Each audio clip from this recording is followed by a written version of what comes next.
Pausa para as risadas. Eu sei que vocês estão rindo aí. Olá, amigos. Desculpa, eu sou o Megamente falando. Eu sei, tá muito estranho. Eu tô com a cabeça toda inchada. Fiz a cirurgia 2 dias de inserção do cabelo. Então, oficialmente, eu não sou mais um calvo. O número de folículos presentes no meu couro cabeludo me faz dizer para vocês que claramente calvo não sou mais. E enquanto um não calvo, eu posso fazer agora meu vídeo aqui para vocês, tratando de temas importantes. Na verdade, eu vou fazer 2 vídeos, tá?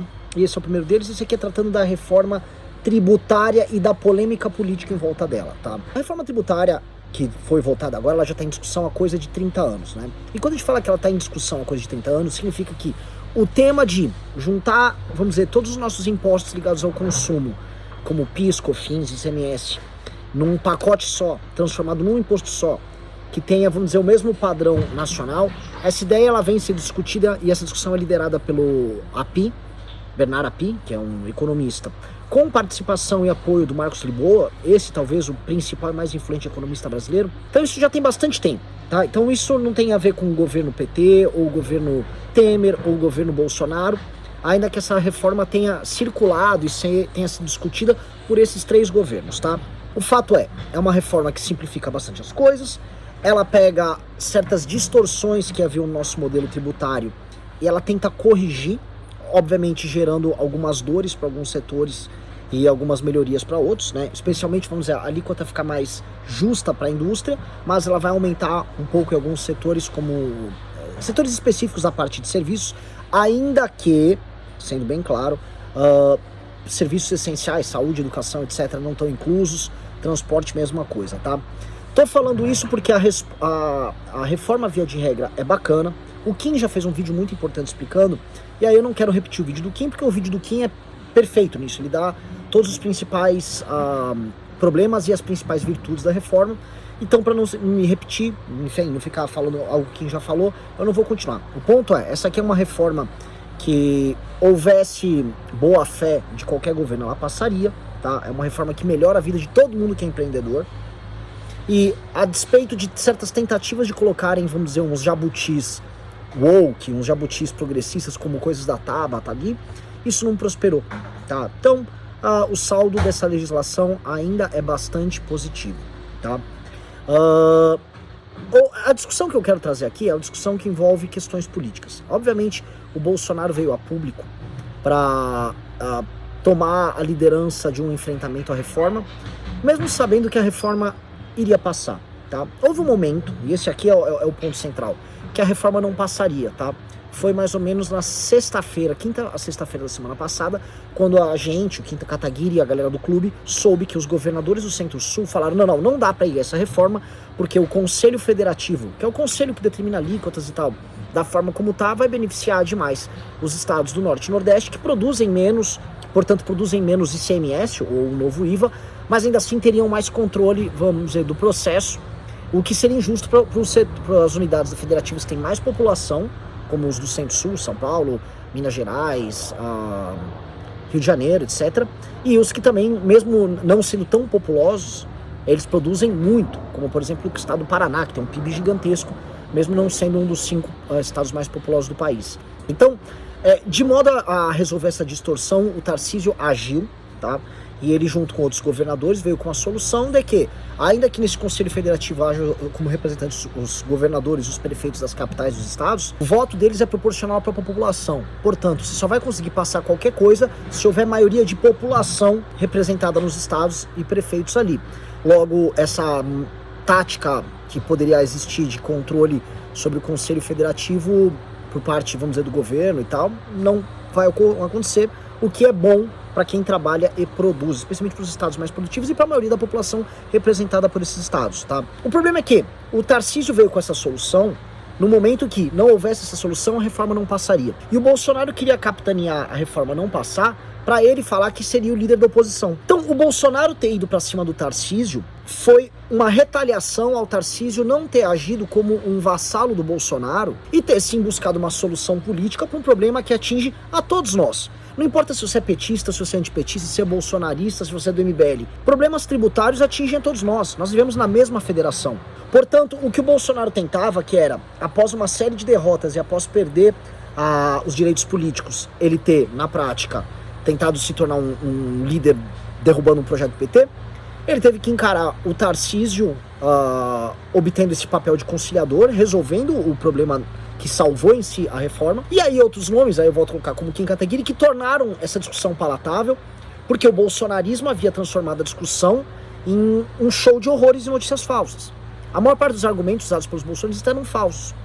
E o que aconteceu? Então logo isso andou, os partidos viraram seus votos favoravelmente à reforma, e a reforma passou de forma acachapante, tá? Ela passou, a boa parte do próprio PL do Bolsonaro votou favoravelmente, e apenas quem é ideologicamente ligado ao Bolsonaro e alguns poucos parlamentares do PSOL votaram contrários a ela, tá? E isso precisa ser dado porque qual o jogo que tá aqui? Mais do que o jogo da reforma, porque a reforma é positiva, o que tá colocado em jogo é a liderança na oposição e a liderança naquilo que a gente chama de direita. Foi um duelo sobre a corrida eleitoral de 2026. Não à toa você pega o Zema ficou ao lado do Bolsonaro, tá falando em pro PL, mas no final ele teve que sair fora e votar a favor da alíquota, até porque Minas Gerais é um dos estados que se beneficia dessa nova reforma. Falei alíquota agora há pouco, mas não é, vou votar a favor da reforma, mas Minas se beneficia demais com a nova reforma. Então, mesmo ele teve que fazer aquele jogo mal, o restante dos Marcel Van Hatten, o Gilson Marques, que é do Novo, praticamente toda a bancada do PL, esses caras votaram junto com o Bolsonaro, votaram de forma derrotada, tá? Frente Parlamentar da Agricultura, bancada conservadora e bolsonaristas em outros partidos, como PP e republicanos, eles votaram todos, ou melhor, quase todos, a favor da reforma também, tá? Então isso não foi uma coisa do Kim Kataguiri ou específica do Tarcísio, há mérito de ambos no convencimento para melhora da reforma. Agora, o ataque que está acontecendo no dia que passou a reforma, que é o ataque que está rolando hoje, é um ataque focado neles, porque naturalmente, isso não é de agora, esses nomes, isso inclui o MBL também, vêm se formando como lideranças alternativas ao Bolsonaro e crescendo demais desde o começo do ano de 2023. E é natural, sem o Bolsonaro estar no poder, as pessoas que são antipetistas começam a procurar oposição mais capaz, gente mais inteligente, e o nosso trabalho, modéstia à parte, é superior ao trabalho dos bolsonaristas. E os bolsonaristas podem reclamar, podem pular, podem gritar, a verdade se impõe. E nós estamos trabalhando melhor. O Kim Kataguiri não foi um deputado imbecil, simplesmente fazendo showzinho, que ele poderia fazer o showzinho, lacrar contra o PT, mas não, ele foi responsável. Afinal de contas, essa reforma vai estar aí para os próximos anos. E mais, há quem diga assim, não, mas tudo bem que a reforma é boa, mas ainda assim ela beneficiaria eleitoralmente o PT. Mas nem isso. Essa reforma ela tem um processo de transição tão lento que os efeitos dela vão ser sentidos para valer depois de 2026. Portanto, o Lula nem se beneficiaria dos efeitos positivos dessa reforma. Então não havia razões para não votar favoravelmente, tá? O Nicolas, que é deputado bolsonarista, vocês sabem, ele veio com o seguinte argumento, que não havia tempo para discutir, mas houve tempo, por exemplo, do Kim, para outros deputados e para a Frente Parlamentar da Agricultura a trocar e mudar muita coisa no projeto. Mas ele alegou, não, isso aqui foi muito assodado e tal, e não dava. E realmente, não havia muito tempo, mas para quem queria ter tempo e quem sabe usar, e quem sabia, porque todo mundo sabia que a pauta da reforma tributária seria votada esse ano em algum momento. Então, um deputado precavido estudaria antes. Não foi o caso do Nicolas. Então não adianta o Nicolas ficar reclamando agora que não deu tempo de estudar. Em vez de ter ficado lacrando, ele poderia ter estudado uma matéria que saberia que seria votada. Tá? E segunda coisa, ele também falou, não, e agora em solidariedade ao agro, em apoio aos colegas do agro, eu vou votar não. O problema é que todo mundo da bancada do agro votou sim.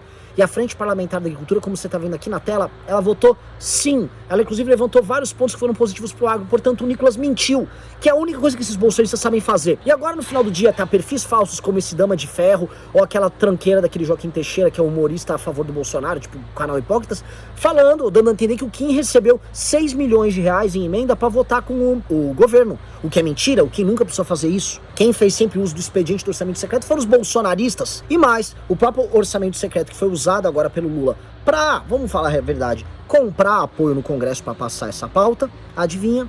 Ele em grande parte foi destinado, como vocês estão vendo aí, pro PL do Valdemar da Costa Neto e dos patriotas do bolsonarismo. Ou seja, gente, nesse debate a gente tem que escolher entre ser maduro e fazer coisas que melhorem o Brasil, não importa o governo, ou você ser um ratinho lacrador, mentiroso, espalhador de notícia falsa. Nós não vamos escolher a segunda opção. Se você não gosta da gente por conta disso, nem nos siga, porque aí não é uma questão de gosto, não é uma questão de preferência, é uma questão de caráter. Espero que tenham gostado, beijos e abraços para todos vocês. Se inscreva-se. Se não bater essa meta de inscritos, eu vou ter que renunciar ao mandato, que eu assinei um contrato aqui, então eu preciso que vocês se inscrevam e a gente bata a meta de inscritos, tá bom?